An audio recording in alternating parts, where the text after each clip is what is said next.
All right, you ready to do this, bro? I'm ready. Let's do it. Well, we're already doing it, man. We're rolling. You know how the podcast, this podcast always starts just suddenly, Yeah. it hits you like a freight train, Like time travel. Exactly, man. Hey, we're here to talk Back to the Future, man. I've been talking a lot of horror lately on this channel.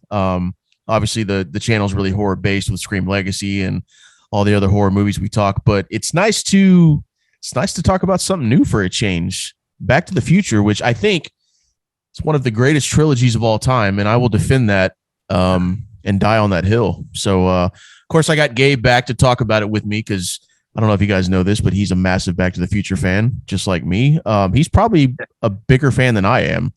Yeah, man, I'll give you the floor, dude. Back to the Future. By the way, that's a badass Marty McFly doll you got behind you, or action figure. Marty McFly hot toy. A good buddy got me that.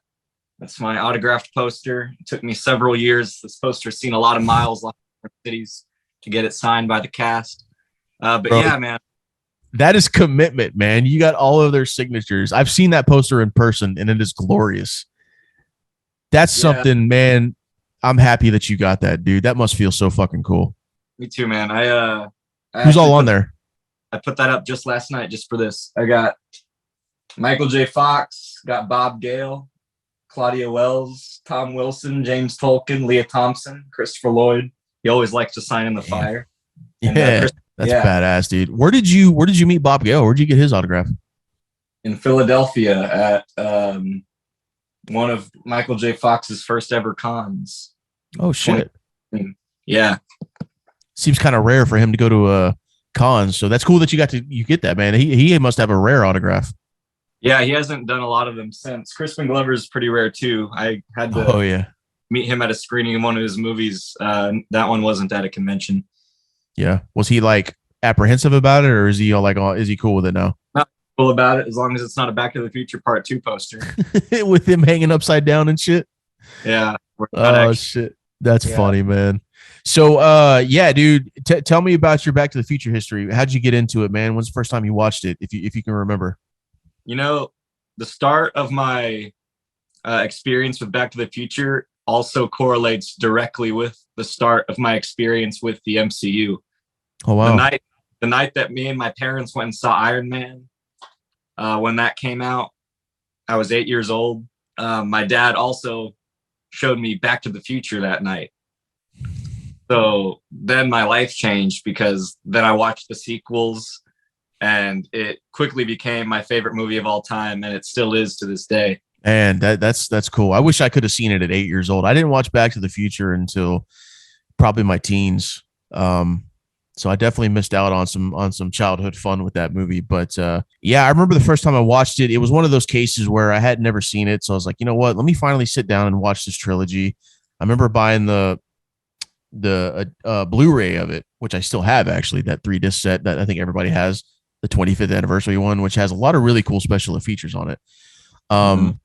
But yeah, man, I of course I had known all about it over the years. I had seen clips of it. I knew what it was. It wasn't like, let me see what this is, but to actually sit down and finally watch it, I remember it was just like, man, why did I wait so long to watch this? It's like The Boys. I finally started watching The Boys, and it's like, dude, what was I thinking, man? Like I should have watched this from day one, but yeah, dude, I mean, what can you say about this trilogy that hasn't been said before ad nauseum? It's just a lot of fun, man. I think this is one of the most well-written trilogies in history, dude. The way they just connect all of the dots through all three movies, dude.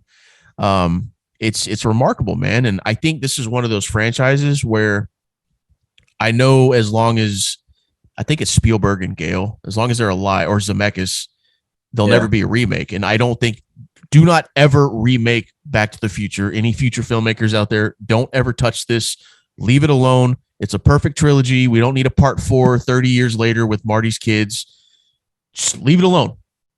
Now, will that happen? I hope not after some of them guys pass away. But as far as it stands right now, I like how they have the rule in there. Like, as long as we're alive, you're not remaking this movie. So worries me. For all these years, Back to the Future has seemed like it's one of those franchises that's just kind of untouchable. It just always felt safe. And it holds up, dude. The rewatchability is just fantastic. When I watch one, I kind of just naturally feel like watching the other two afterwards. And Yeah.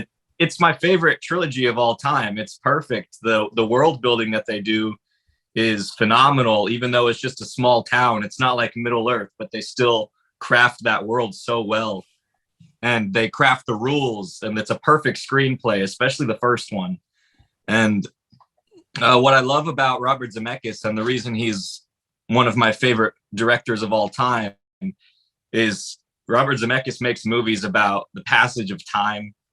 And Forrest Gump is really the same thing. You look at Back to the Future and Forrest Gump, and they're actually kind of the same movie. Because if you really think about it, the protagonist is going through time and really, really affecting and causing butterfly effects and really changing the future without even knowing it. Castaway too. That's got a lot of good passage of time as well. Yeah, that's true. And even the way that Zemeckis shows the connections between fathers and sons, he does the same thing in Forrest Gump that he does in Back to the Future. Like in the scene where Forrest meets his son, and they both tilt their head the exact same way when they're watching. Yeah. And then he does the exact same thing in Back to the Future with Marty and George when they have the same mannerisms in the cafe. And I think that's just an amazing touch. And I think that's the Zemeckis touch that really makes Back to the Future as magic as it is.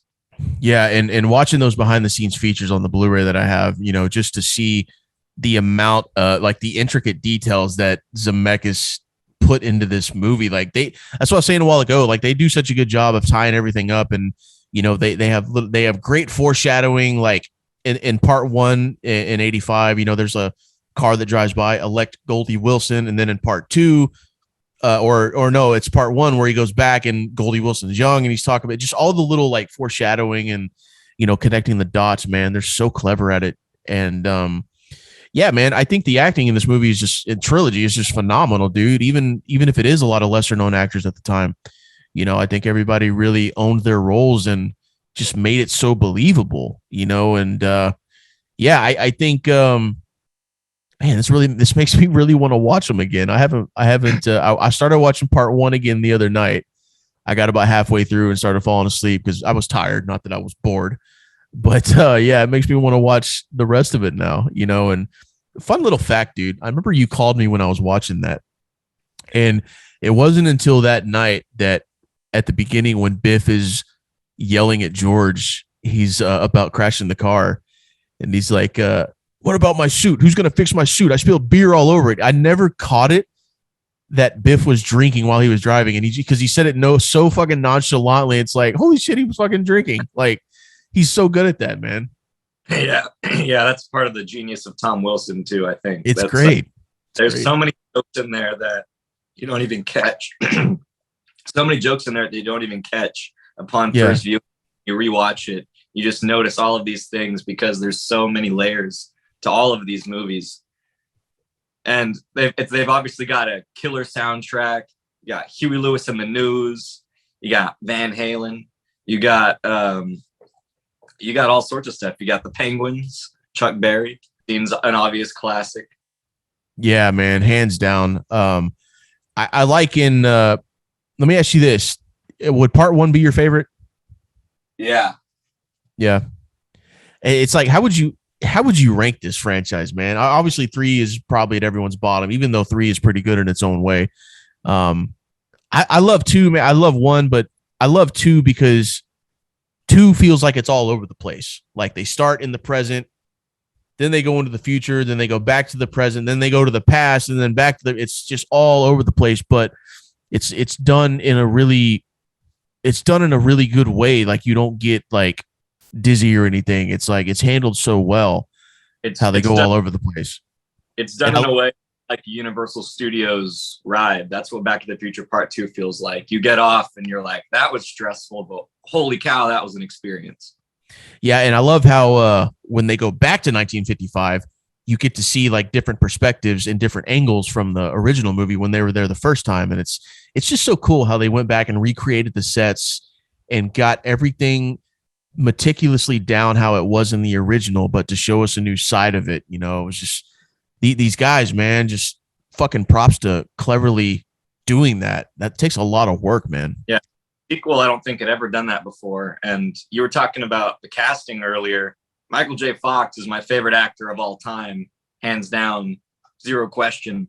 He's my hero as an actor. So, and the fact that he was running off of 4 hours of sleep every night and shooting Family Ties during the day and then shooting Back to the Future at night, the dude had a photographic memory. He's off the charts, insanely good.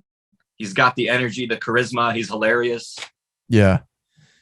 It's I haven't really watched much of his movies. So I can't really touch on that as much as I want to, but I mean, his work alone in the Back to the Future movies is just all pretty much enough. You need all you need to say, it's all you need to say. He's so good at handling that role and handling all of the stuff that came with that role, but I didn't know that until watching the behind the scenes that this dude was doing Family Ties too at the same fucking time, bro. Like, holy shit. It's like what's her face? I think wasn't Nev Campbell doing that? Sydney and Party of Five at the same time. Yeah, I think Scream 3. Yeah, so like, yeah, it's like shout out to these actors, man, that juggle all that, dude. That's got to be rough, And you don't really see it because they turn that shit off and they come to work, they get to work, and you can't even tell they're running on 4 hours of sleep. But yeah, man, come on, bro. I could talk about Back to the Future for fucking days, man. But yeah, it'll be 30 years by the time I'm done talking about Back to the Future if we just keep going. Well, let me ask you this, man. Fun little hypothetical question. If they were to do a sequel all these years later, what would you do? Have you ever thought about that? Yeah, I have. I have too. It's hard. It's the thing with Back to the Future, just to explain it and make it. It's hard to describe. It's so it gets complicated because it's time travel. But yeah, it does.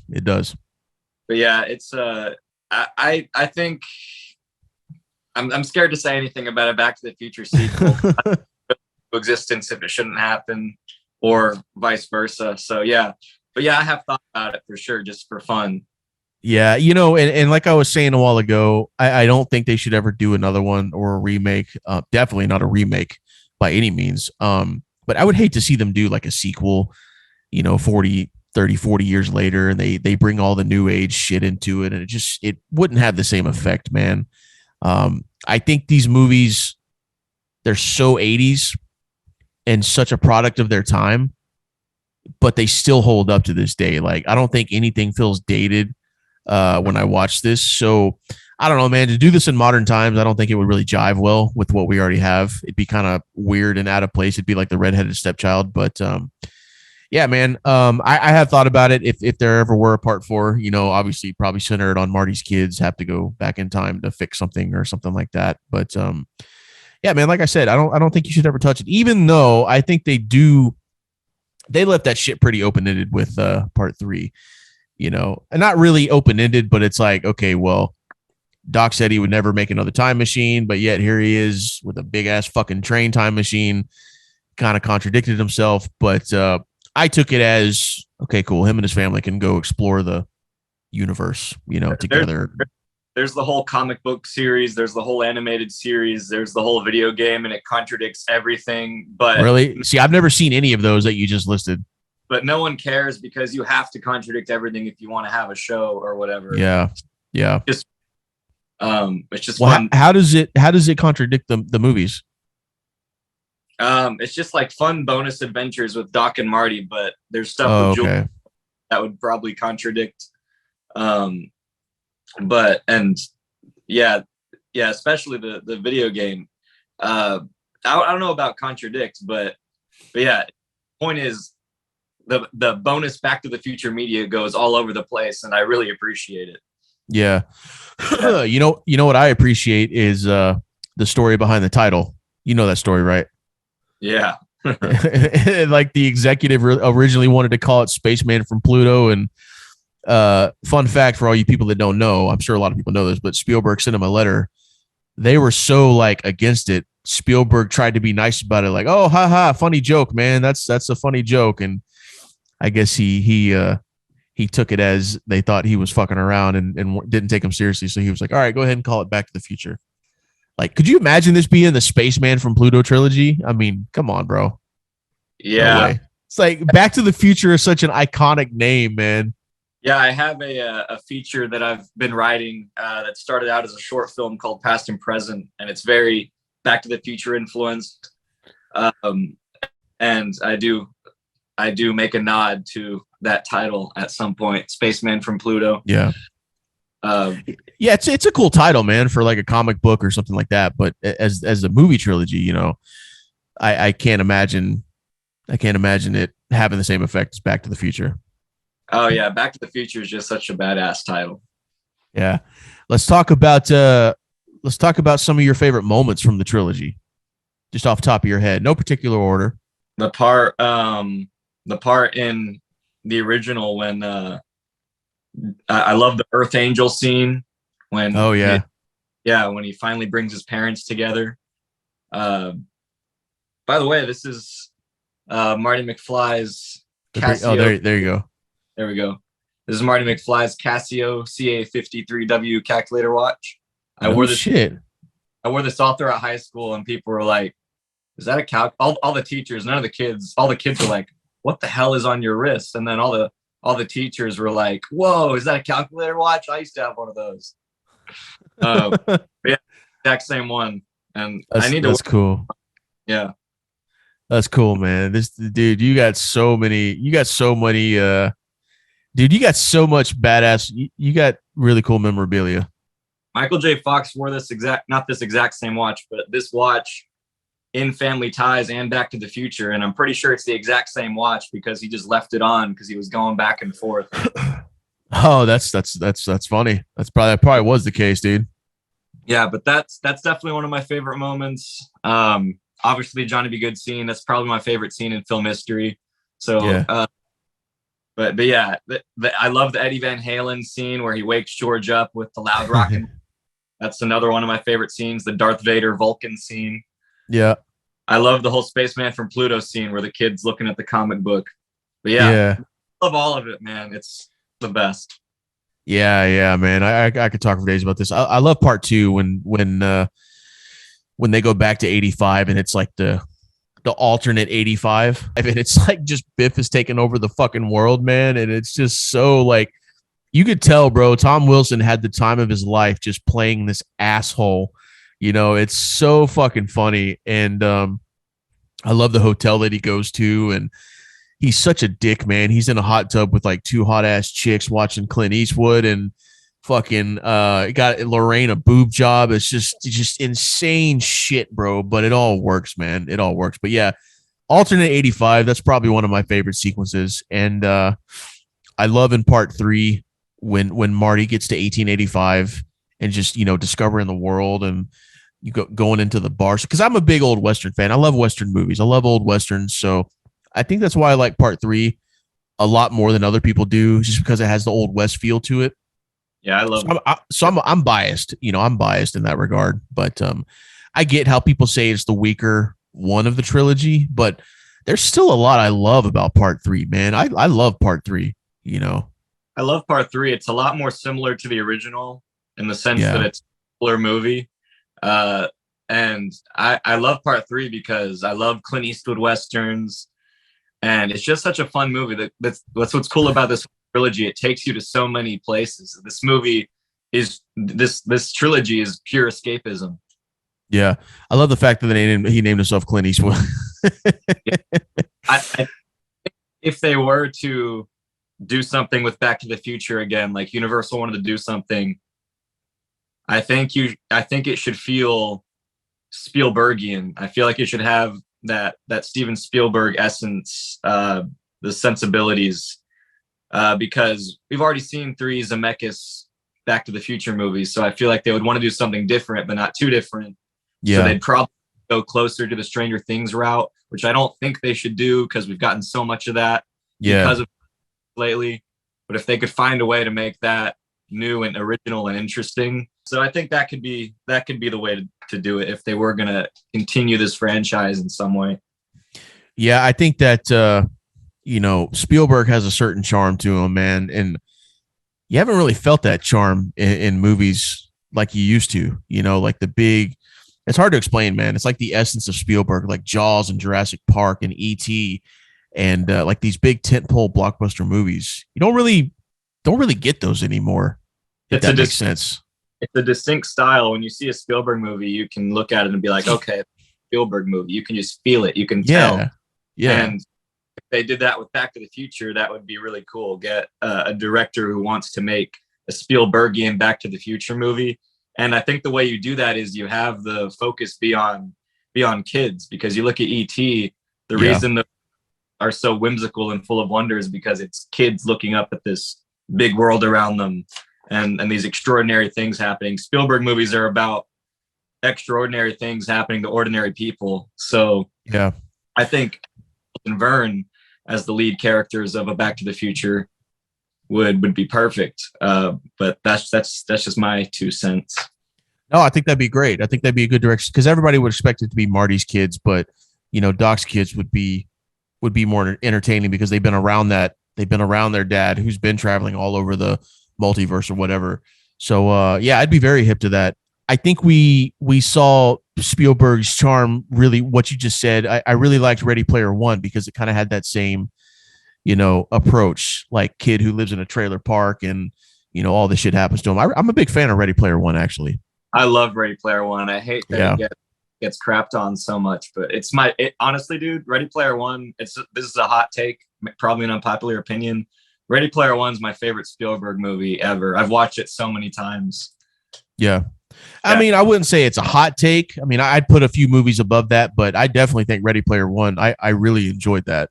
I had a lot of fun with that movie, so I wouldn't disagree with you there. But yeah, man, we got a few more minutes, dude. If you just got any closing remarks about this trilogy, obviously it's had a huge effect on your life and my life and a lot of people's lives, man. A lot of people hold this trilogy in really high regards, and I don't think it'll ever be topped. Basically, I still stand by what I said. I think it's one of the greatest trilogies of all time, if not the greatest trilogy of all time. I mean, what trilogy outside of Star Wars could you really put up against this? The Godfather trilogy, Part 3, was pretty whack and pretty weak. I don't know if there's a trilogy that tops this one. Do you? No, I don't think there is. People like to me, the two greatest trilogies are the Back to the Future trilogy and the Spider-Man trilogy.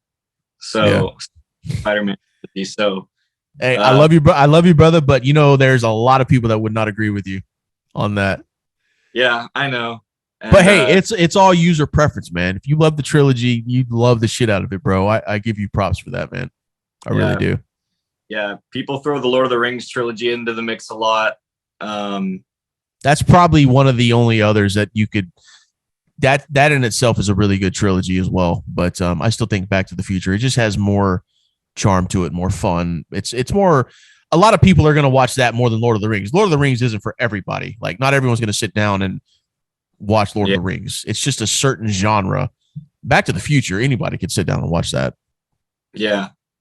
If you brought these two trilogies in front of a random person, odds are they would pick Back to the Future before it. And I'm not trying to discredit Lord of the Rings. I love Lord of the Rings. One of my favorite trilogies of all time, but it's just the appeal factor. Like, not everybody's into the fantasy, medieval, Lord of the Rings stuff.